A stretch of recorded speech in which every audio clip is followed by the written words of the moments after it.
Hey guys, welcome back to my channel. It's your girl, the Brooke Ashley, and today we are here to discuss The Real Housewives of Salt Lake City, Season 2, Episodes 7 and 8. I'm going to keep Episode 7 recap super brief, super quick. Not a whole lot happened in last week's episode, but I did promise you guys that this would be a double recap. Let me tell you something, it seemed like last week everything tried me. Okay? My episode 7 recap somehow got deleted. I couldn't tell you how it happened, but it just seemed like, you know, when they say Mercury is in retrograde or whatever, it was like, it was in haterade because I don't know what the F happened. So, with all that being said, let's just jump right on into it because we don't have a minute to spare. In episode 7, Jenny and Dewey still talking about the same old thing with the sister wives, and Dewey wants all these children. When Dewey was telling Jenny that one of his clients has 5 wives and 40 kids, and he feels like that would be so much fun, I was like, Dewey, do you even have 40 kids' money? I don't think so. Like, please stop. Again, when it comes to this storyline with Dewey and Jenny, I'm not buying it. It feels fake. It feels forced. And I just get the impression that they are both fame hungry and attention starved. And they want to do anything salacious and dramatic to get some camera time. But Jenny isn't doing it for me. And this can honestly be her last season. I'm just saying. Now, the most dramatic scenes of last week's episode was the argument between Mary and Lisa. Mary getting upset because Lisa simply asked a question like, oh, Mary, is that true about carbonated drinks hardening your ovaries? There was nothing rude about Lisa's question. There was nothing racist about Lisa's question. It was a simple question. I would have asked the same thing if I had heard that because I've never heard that either. I think that Mary would benefit greatly from some professional help because she has a lot of issues, a lot of insecurities, a lot of baggage. She gets triggered by the simplest things, and she would really benefit from seeing somebody. I don't understand why she's robbing herself of the gift of having a clear mind and some healthy self-esteem and social skills. I was like, Mary, just like, what is going on in your brain? And then one of the other big events of last week's episode was the argument between Mary and Jenny. Mary being upset when Jenny told everybody to shut the F up. And Mary said, you know, don't curse at me, like, please and thank you. But Jenny, you really tried it when you got nasty with Mary and then had the nerve to tell her, don't tell her what to do and shut the F up and you'll say whatever you want. I said, girl, all of that wasn't needed.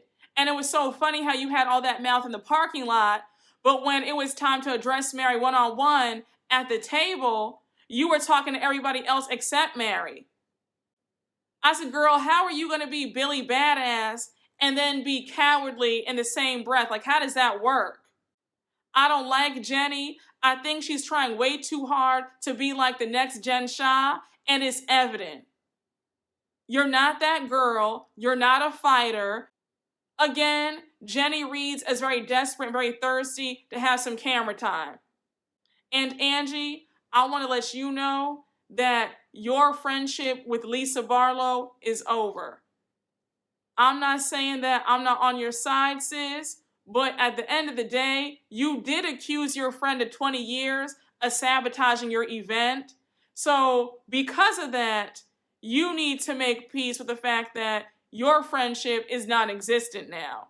And they're still fighting, by the way, because they've been throwing shots at each other on Instagram for the past few weeks now. So yeah, that friendship, stick a fork in it, is done. And Lisa, I found it so comical that you of all people had the nerve to be upset that Meredith and Jen didn't have your back when you were at the table crying. I remember that when Meredith was asking for your loyalty when she was fighting against Jen Shah, you told her that you were going to remain friends with the both of them. And you didn't really understand where Meredith was coming from. So to see you crying and being so upset and looking to see where your friend was to have your back, like, what don't you understand? In order to have a friend, you need to be a friend. If you want loyalty from other people, you need to be loyal to your friends. But those are my thoughts regarding last week's episode. Not a whole lot happened in last week's episode, so we can just move right on along to episode 8. We start off the episode with Lisa and her family. They're at an event space, and we find out that her son Jack is going to be launching his own men's grooming product called Fresh Wolf.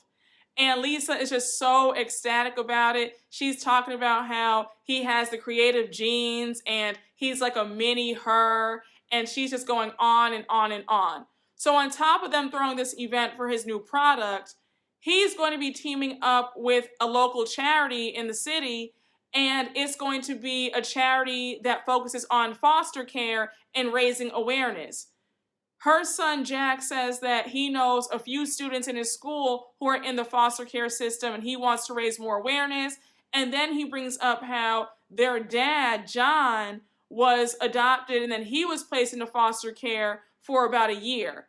So that's one of the main reasons why he wants to spread awareness for foster care, because it's near and dear to his heart. The event planner goes on to ask Lisa how many people are going to be in attendance, and Lisa says that she wants to keep the guest list small and intimate, so about 30 people. When Lisa said 30 people, I already knew that majority of these women were not going to be invited. I said, it's about to be some drama. Now we pivot over to Heather, Mary, and Whitney. They're having a delicious Italian lunch. And I was salivating because if you know me, then you know that Italian food is my number one. There is nothing like some focaccia bread dipped in some olive oil and some Alfredo and some chicken marsala with some penne alla vodka. What? Stop playing with me. I will tear some Italian food up. All right, but we're not here to talk about my love for Italian food. So anyhow, they start talking about the snow tubing event. Whitney's like, did you have a good time, Mary? Mary's pretty much like, no, not really. And we could tell that Mary was not having a good time. She was complaining the whole episode. She only went up to do the snow tubing one time, and then she was sitting down for the remainder of the time. And then she got into it with Jenny and Lisa, so I wouldn't say that she had a great day. Now Whitney brings up, why was Mary so triggered when Lisa asked that question about should she Google, that little fun fact that Mary was sharing. So Mary says, it triggered me, and so while she says it, she starts crying. She goes on to say that she felt triggered because she does not like when people question her, and when people question her, it reminds her of how she fell out with her mother. Her mom questioned her judgment when she decided that she wanted to marry Robert Sr.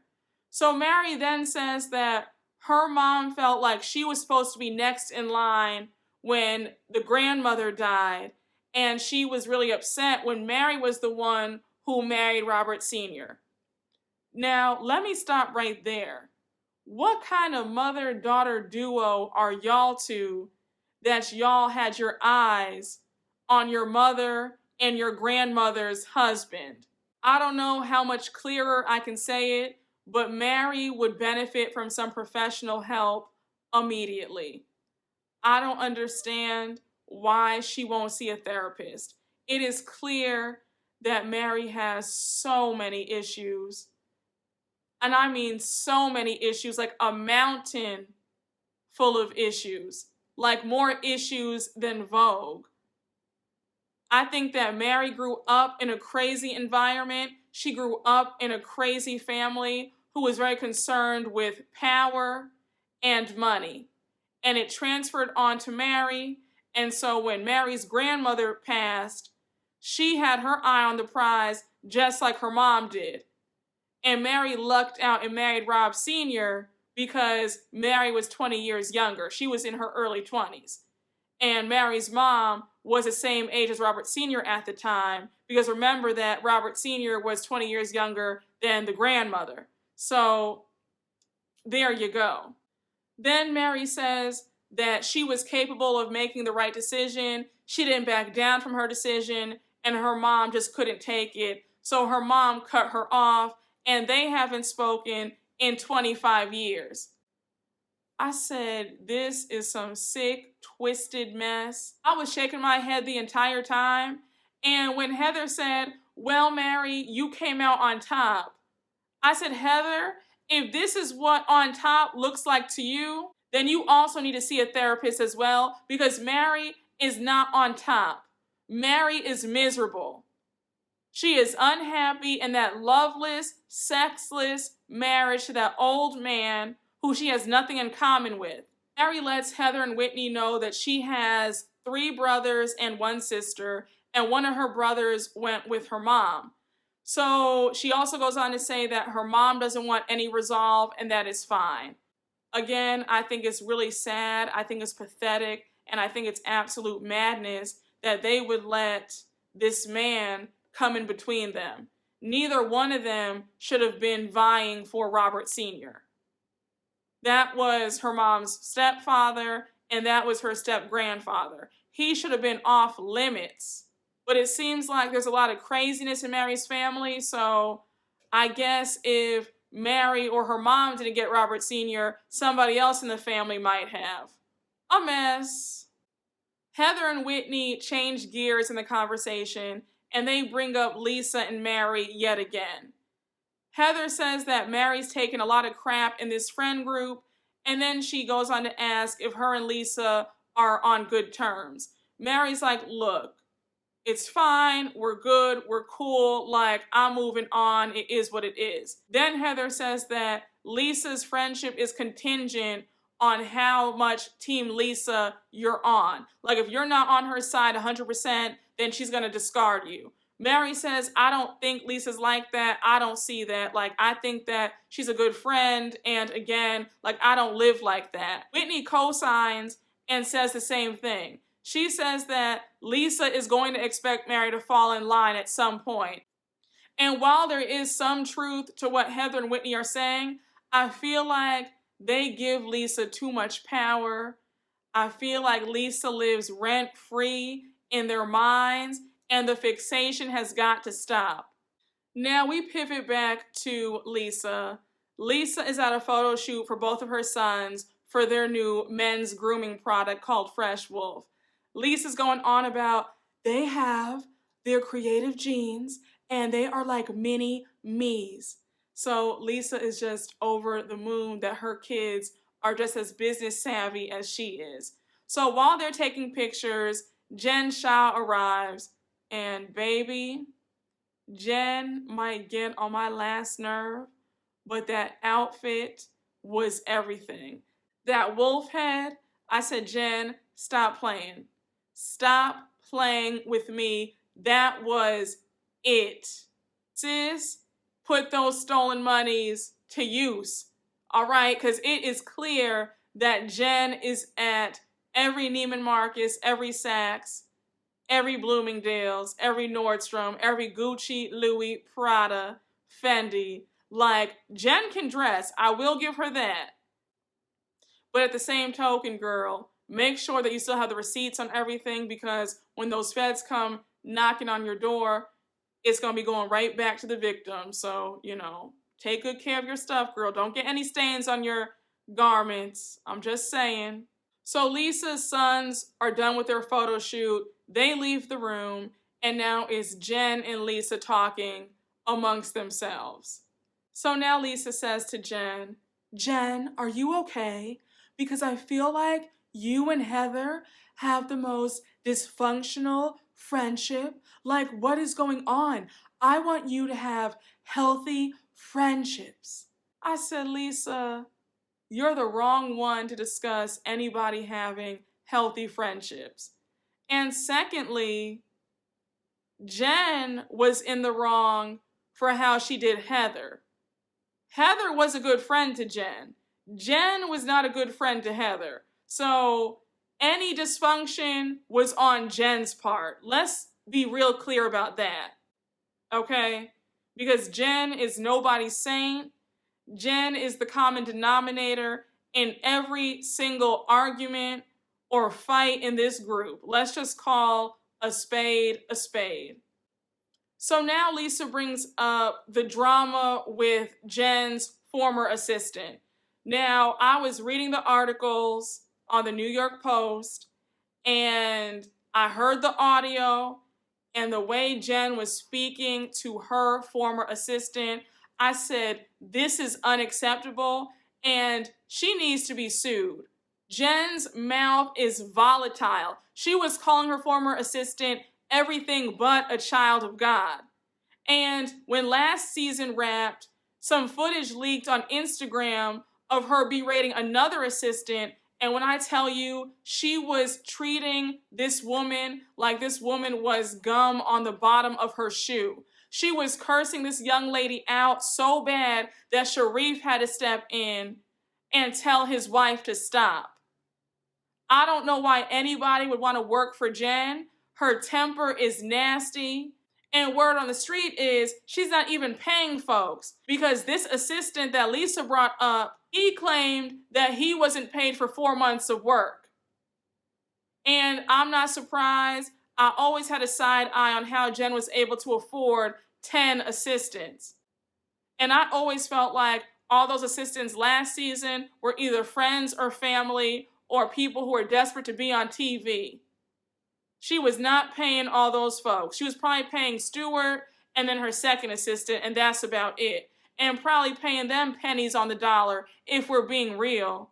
But again, I digress. So Lisa's telling the story in the confessional, and she's like, well, all I'm going to say is that Jen's former assistant was supposed to make a dress for her for a really important event, and he failed to deliver. But then some audio of her saying some really terrible things to him leaked. Now, I'm not saying that he leaked it, but it's just very interesting. Jen starts getting irate, and she pulls her signature move where she starts screaming. She's yelling about how she trusted him, how she rolls deep, how she didn't do her due diligence, and she didn't do like a background check on him, how she only hired him because he was from Hawaii too, and she was trying to give him a chance, because remember that Jen is originally from Hawaii. Then she goes on to say how he took her kindness and flipped it to act like she's mistreating him. I said, Jen, you can't take accountability for anything. He didn't have to flip anything. We can clearly hear that you mistreated your assistant. You were cursing him out, treating him like crap. He didn't have to expose you. You exposed yourself. I don't know why Jen has this tendency to play in our faces and act like we can't see right through her. She has a horrible attitude. You have got to handle your emotions better. You cannot fly off the handle like you are 3 years old. This is one of the reasons why your son is looking at you crazy and your husband wants nothing to do with you. He's like, I want a divorce. Who wants to put up with shitty treatment? Like nobody. You have got to work on how you treat people. Everybody cannot be wrong about you. Everybody else cannot be the problem. When are you going to look in the mirror and say, you know what? It is me. I need to do better. I need to get some help. Period, point blank. And I hope that this former assistant gets every penny that he's owed. Because you're sitting up here yelling at folks, then have the nerve to not pay them. Girl, you have the game twisted. I would have taken you to court long time ago. We now move on to a short scene with Whitney and her brother Will rollerblading. They're having a good time, and then they stop to have a short discussion about their father. Whitney's dad is no longer speaking to her. They haven't talked in 6 months. I said, what a sin and a shame that Whitney did everything for her father for years, and he has the nerve to not want to speak to her. I was just too through, and I felt for Whitney when she said, I just feel like my heart is broken because I was there for my dad. I supported my dad in more ways than one, financially, emotionally, putting him in all of these sober living facilities, paying thousands of dollars, and this is the thanks that I get. See, this is the type of stuff that would have me show my entire ass, because how dare you? That is a slap in the face. After all that your daughter has done for you, you have the nerve to not want to speak to her? I would be damned. Whitney is really hurt to hear that her brother and her dad still talk and go out to eat. So Whitney tells her brother that the last time she saw their father was 6 months ago. She says that she had called him to watch the kids because she and Justin wanted to have a date night. So she says that he comes over, she had already ordered some food for the kids, and when the delivery man came, Whitney's dad started chasing and cursing the delivery man out. So the delivery man called Whitney and was like, hey, like, what the F is going on? Like, your dad, whoever this man is cursing me out, chasing me down the street. So Whitney and Justin came home, and she was like, Dad, like, what's going on? She says that she had a feeling that her dad was on something. He wasn't sober, but he was trying to hide it. So she and Justin asked her father to leave, and she never saw him again. I said, you know what? I just feel so bad for Whitney, because you can tell that she loves her father to death. She is really in his corner. She really wants to see him succeed.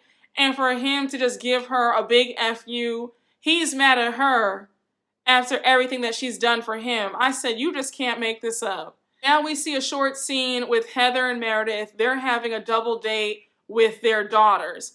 And Meredith's daughter, Chloe, is like a year or two older than Heather's daughter, Ashley, and she's giving her a few pointers about college life and what to expect. So now Meredith changes the topic, and she's like, Heather, I rented out this fabulous 7-bedroom home in Vail, and Vail is just fabulous. I said, I know that's right. That is where the money resides, but I digress.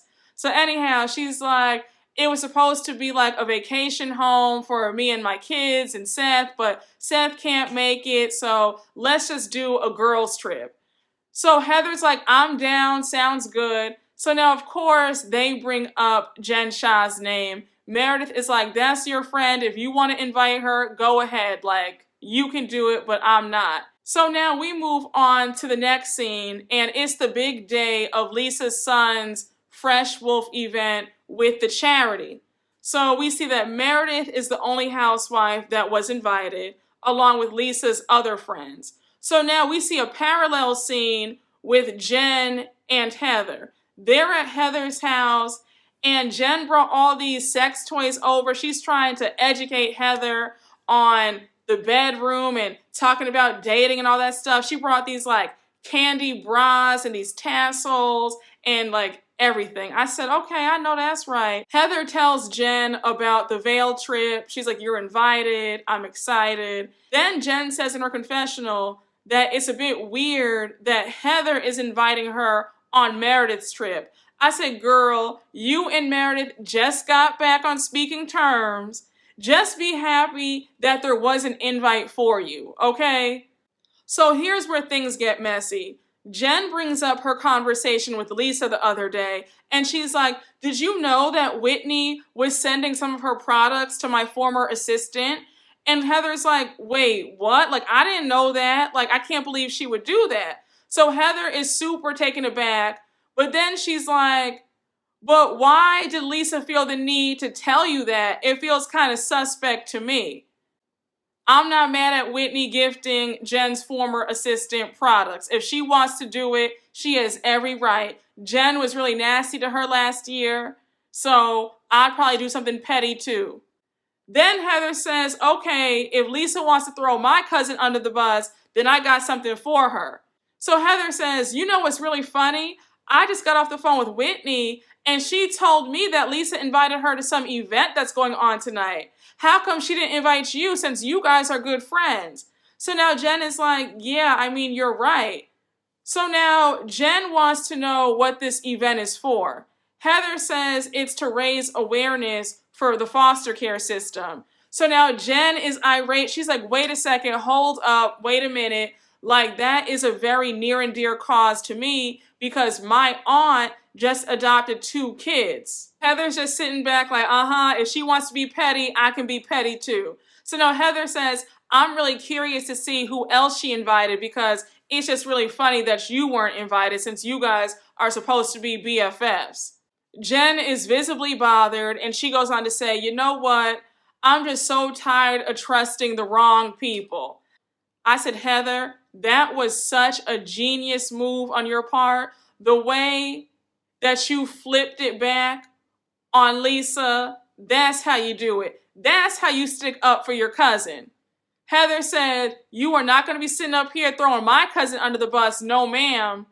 I am not one of them. And Heather was absolutely correct when she said that Lisa likes to undermine other people's friendships. And that's exactly what she was doing, telling Jen about Whitney gifting products over to her former assistant. She only did that to be messy and to get people against Whitney. That's all that was. I think that Lisa is very strategic. She's not in for actual friendship. She's in to see what she can get out of the deal. And if that means using people, social climbing, that's what she'll do to get to the top. So now we flip back over to Lisa's event, and she and Meredith are talking, and then all of a sudden, this gentleman comes over. He's like, hi, my name is Cameron. So Lisa's like, Meredith, this is my friend Cameron, and he adopted 2 kids under the age of 2. And he's also a friend of Mary's. So now Lisa walks away and it's just Cameron and Meredith. So it's a little bit awkward between Cameron and Meredith. So Meredith is asking some questions. She's like, oh, so how do you know Mary? Cameron says that he used to be a member of Mary's church, but he's happy that he got up out of there. Oh! Shout out to everybody. I had fun. I gotta be good. So Meredith goes on to ask what happened. She's intrigued now. So Cameron says there are some beautiful people in Mary's church, but Mary and Robert have done some very harmful things. Meredith says that she's sorry to hear this and that she really likes Mary, so this is all a surprise to her. So she's still digging and digging for more information, and Cameron's being super vague, talking about, I was in the church for 7 years, but I'm glad I'm out. Then he says that when he found out the truth, he just knew he had to leave. So Meredith is like, well, what is the truth? He says that that's Mary's story to tell. Now Cameron wishes Meredith a good night and he walks away. Meredith is standing there shocked. She's like, what just happened? You could tell that she's visibly rattled. So now she goes over to Lisa and is like, that was the strangest conversation that I have ever had. So Lisa, and I mean, again, this scene was just so staged by Lisa because she had that little smirk on her face because she already knew what Meredith was about to tell her. So Lisa keeps asking, what happened, Meredith? Are you okay? You seem really rattled. Like, what's going on? What did he say? What did you guys talk about? I said, Lisa, girl, if you don't stop it, this was a scheme that you set up to come and bring us the bullshit, in the words of Aunt Nora. Of course, Lisa's being super dismissive, and she's like, well, Cameron used to be a preacher at Mary's church, but Cameron likes everybody and he does not speak badly about anybody. Meredith is like, well, that might be well and good, but he was speaking poorly of Mary today, so what's tea? Meredith says, when somebody tells you to be careful or stay away from somebody, don't you think that that's a little bit strange and scary? Like, I'm a little bit rattled by him saying that. So then Lisa says, look, I keep Mary and Cameron separate. They're both my friends, but I see them separately. Then Lisa adds that Cameron has confided in her about a lot of personal things that she has never spoke on. And that's where the episode ends. It was evident that Cameron was desperate for screen time. He was just way too thirsty to come over there and just badmouth Mary. I said, really? It was just so, like, it just felt so staged. It just felt like, hey, you used to go to Mary's church, come on camera and start saying that Mary was crazy and whatnot, and you'll get a few minutes of screen time. And you'll probably get to be on the next episode. I was just kind of like, okay. It just felt so fake. And we know that Lisa's very strategic. She'll do anything for a scene. And it seems like Mama is really working overtime to make sure that she's back on for season 3. I also thought it was funny how Jenny had barely any scenes in this episode. When I tell you that Jenny is forgettable, she's not interesting, she brings nothing to this show, child. I was like, and the fact that I don't even notice when Jenny's not in an episode says a whole lot.